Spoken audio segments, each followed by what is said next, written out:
हे दोस्तों, welcome to this channel. मैं हूँ राहुल और आज के इस वीडियो में हम बात करने वाले हैं कैट कमांड के बारे में। तो ये एक लिनक्स का सीरीज चल रहा है, तो अगर आपको सारे वीडियोस देखने हैं तो आई बटन को चेकआउट कर सकते हैं। तो चलिए देख लिया जाए।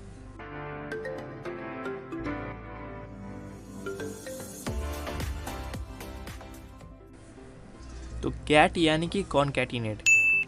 तो कैट कमांड को यूज़ किया जाता है दो फाइल के कंटेंट को कॉनकैटिनेट करने के लिए। इसके अलावा अगर हम किसी एक पर्टिकुलर फाइल के कंटेंट को कंसोल में प्रिंट करवाना चाहते हैं तो उसके लिए भी हम कैट कमांड का यूज़ करते हैं। और कैट कमांड को यूज़ करके हम कोई एक न्यू फाइल को क्रिएट भी कर सकते हैं। तो आइए पहले कैसे कैट कमांड का यूज़ करके एक न्यू फाइल क्रिएट किया जाता है उसको देखते हैं। तो अगर हम कैट कमांड्स का यूज़ करके एक फ़ाइल को क्रिएट करना चाहते हैं तो हमको इस वाले कमांड को लिखना पड़ता है, जो कि है कैट स्पेस दे के ग्रेटर देन साइन देना पड़ता है और फिर जाकर फाइल नेम देना पड़ता है। तो यहाँ पर ग्रेटर देन और फाइल नेम के बीच में कोई भी तरह का स्पेस नहीं होता। तो आइए टर्मिनल में देख लेते हैं ये कमांड कैसे काम करता है। तो यहाँ पर ग्रेटर देन साइन को अगर हम यूज़ ना करके सिर्फ फाइल नेम को लिखते हैं तो वहाँ पर वो फाइल अगर एग्जिस्ट नहीं करता तो वो एरर शो करेगा, और अगर फाइल एग्जिस्ट करता है तो फाइल के कंटेंट को वो शो करवाएगा। लेकिन यहाँ पर अभी कोई फाइल डॉक्यूमेंट फोल्डर में एग्जिस्ट नहीं करता फाइल 1.txt नाम का, तो इसीलिए ये हमको एरर दिखा रहा है। तो यहाँ पर न्यू फाइल क्रिएट करने के लिए हमको सिंपली इस वाले कमांड को टाइप करना है, cat space greater than file name. तो यहाँ पर फाइल नेम है file1.txt, और जैसे ही हम एंटर प्रेस करेंगे ये फाइल जो है ये क्रिएट हो जाएगा। और यहाँ पर फाइल ओपन है, तो यहाँ पर हम फाइल के अंदर कुछ भी कंटेंट को टाइप कर सकते हैं। तो यहाँ पर सपोज़ मैं लिख दे रहा हूँ file1, और इसको क्लोज करने के लिए हमको Ctrl+D प्रेस करना पड़ता है। अब अगर हम यहाँ पर सेम कमेंट को फिर से टाइप करते हैं तो क्योंकि यहाँ पर फाइल ऑलरेडी एग्जिस्ट करता है तो इसीलिए ये इसका जो अंदर का कंटेंट है वो हम चेंज कर सकते हैं सेम कमेंट को टाइप करके। तो पहले इसके अंदर हमने file1 जो कंटेंट था वो लिखा था। अब अगर हम यही सेम कमेंट को टाइप करके एंटर प्रेस करते तो ये फाइल फिर से ओपन होगा। और अगर मैं आपको यहाँ पर GUI इंटरफेस में दिखाऊँ ओपन करके तो यहाँ पर देखिए ब्लैंक हो गया है फाइल। अब मैं यहाँ पर file2 लिख के इसको सेव कर दूंगा, यानी कि फ़ाइल को क्लोज़ कर दूंगा। तो इसके अंदर फिर से जो file1 कंटेंट था वो डिलीट होकर न्यू कंटेंट सेव हो जाएगा, जो कि है file2। अब देखिए फिर से मैं इसको चेंज करूँगा तो यहाँ पर देखिए मैं वही कमांड को टाइप करके यहाँ लिख रहा हूँ अनदर न्यू टेक्स्ट फाइल, तो इसका अंदर का कंटेंट फिर से चेंज हो जाएगा। अब कैट कमांड को नेक्स्ट जिस चीज़ के लिए यूज़ किया जाता है वो है फाइल के कंटेंट को डिस्प्ले करवाने के लिए। तो यहाँ पर अगर हम कोई भी टेक्स्ट फाइल के कंटेंट को डिस्प्ले करवाना चाहते हैं तो हमको कुछ इस तरह से लिखना पड़ता है, जो कैट कमांड है उसके साथ स्पेस देके जो फाइल नेम है वो देना पड़ता है। तो आइए इसको कंसोल में देख लेते हैं।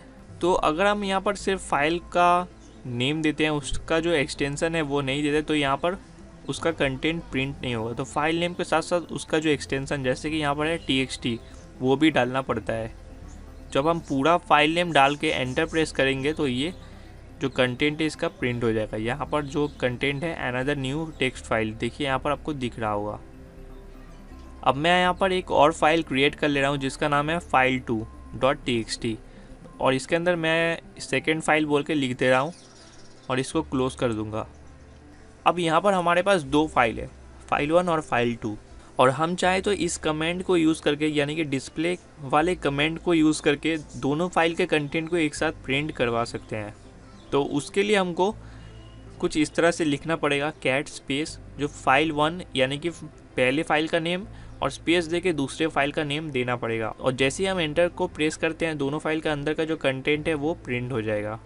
तो यहाँ पर पहला जो लाइन प्रिंट हुआ है वो है अनदर न्यू टेक्स्ट फाइल, और सेकेंड लाइन है सेकेंड फाइल।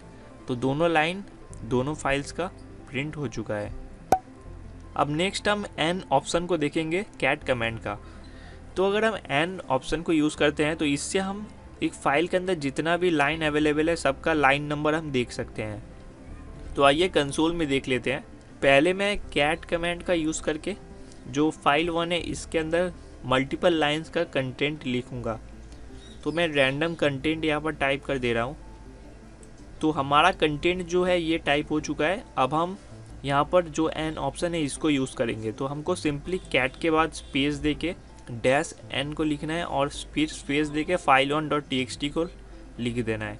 और जैसे ही हम एंटर प्रेस करेंगे, जो इसका अंदर का कंटेंट है यानी कि file1.txt का जो कंटेंट है वो हर एक लाइन का एक लाइन नंबर एलोकेट कर देगा।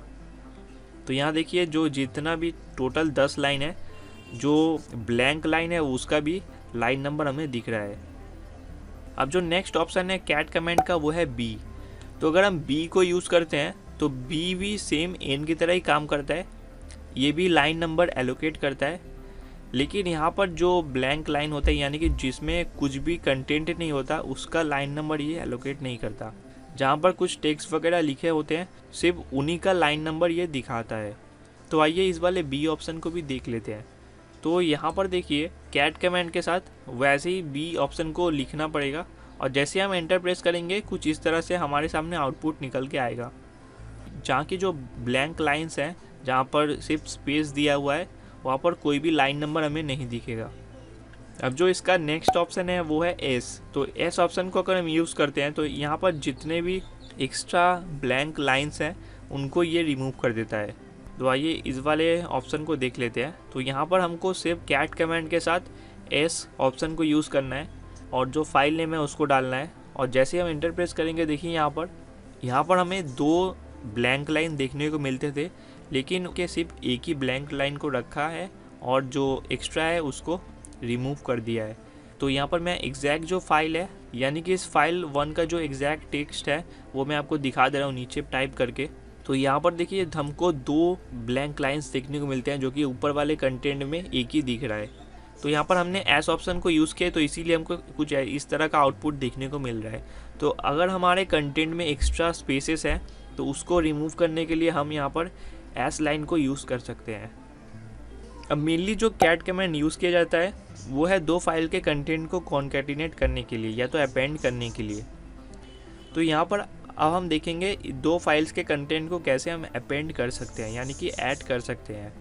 तो यहाँ पर पहले हम देखेंगे फाइल 1 के कंटेंट को फाइल 2 में कैसे हम ऐड कर सकते हैं। यानी कि फाइल 2 के अंदर पहले फाइल 2 का कंटेंट दिखेगा, उसके बाद फाइल 1 का।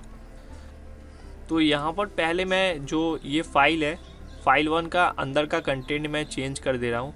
तो यहाँ पर मैं इसको चेंज करके दिस इज़ फाइल 1 मैं लिख दे रहा हूँ ताकि हमको समझने में आसानी हो। और इसको मैं सेव करके जो फाइल 2 है इसके अंदर भी मैं इसको चेंज कर दे रहा हूँ। इसमें मैं लिखूँगा दिस इज़ फाइल 2 मैं लिख रहा हूँ ताकि हम इजीली इसको समझ पाएँ। तो ये दोनों फाइल्स का जो कंटेंट है वो मैं यहाँ पर आपको डिस्प्ले करके दिखा दे रहा हूँ। तो फाइल 1 में है दिस इज़ फाइल 1 और फाइल 2 में दिस इज़ फाइल 2। अब जाके हम जो कैट कमांड का अपेंड फंक्शन है उसको देखेंगे। तो यहाँ पर अपेंड करने के लिए कैट स्पेस फाइल 1, तो यहाँ पर 2 बार हमको ग्रेटर देन साइन देना पड़ेगा और जाकर file2.txt लिख देना है। तो जैसे ही हम एंटर प्रेस करेंगे फाइल 1 का कंटेंट फाइल 2 में पहुँच जाएगा। तो यहाँ पर देखिए मैं फाइल 2 का जो कंटेंट है वो डिस्प्ले करके आपको दिखा दे रहा हूँ। तो ये देखिए this is file 2 and this is file 1, ये दोनों फाइल 2 के अंदर अभी अवेलेबल है।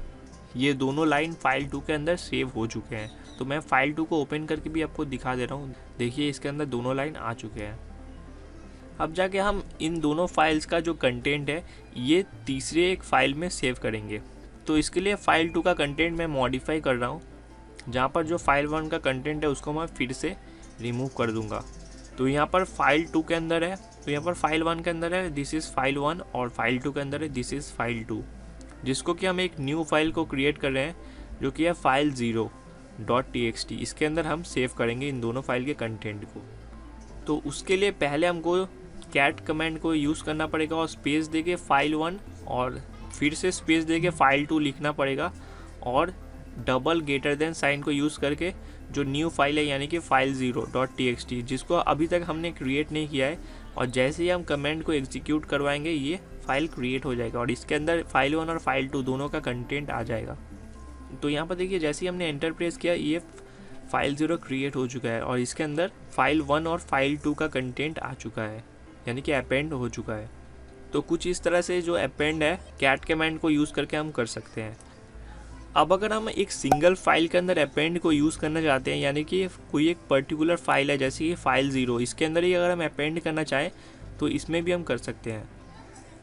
जैसे कि फाइल 0 के अंदर अभी 2 लाइन ही अवेलेबल है, जो कि है दिस इज़ फाइल 1 और दिस इज़ फाइल 2।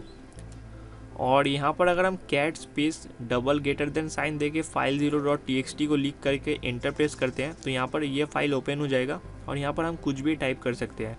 तो यहाँ पर मैं लिख दे रहा हूँ दिस इज़ फाइल 3 और जाके इस फाइल को क्लोज़ कर दूंगा। तो इसके अंदर ये लाइन भी सेव हो गया है और पहले का जो 2 लाइन है वो भी सेव है।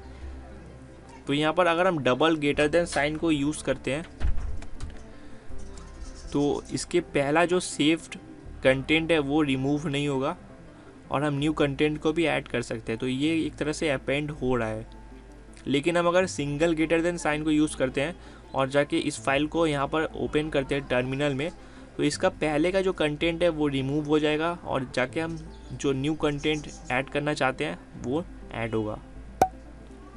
अब अगर हम लास्ट में जो मैन कमांड को यूज़ करते हैं अगर कैट के साथ, यानी कि मैन स्पेस कैट, और एंटर प्रेस करेंगे तो कैट कमांड का जितना भी फंक्शंस और ऑप्शंस है वो सभी हमको देखने को मिल जाएंगे।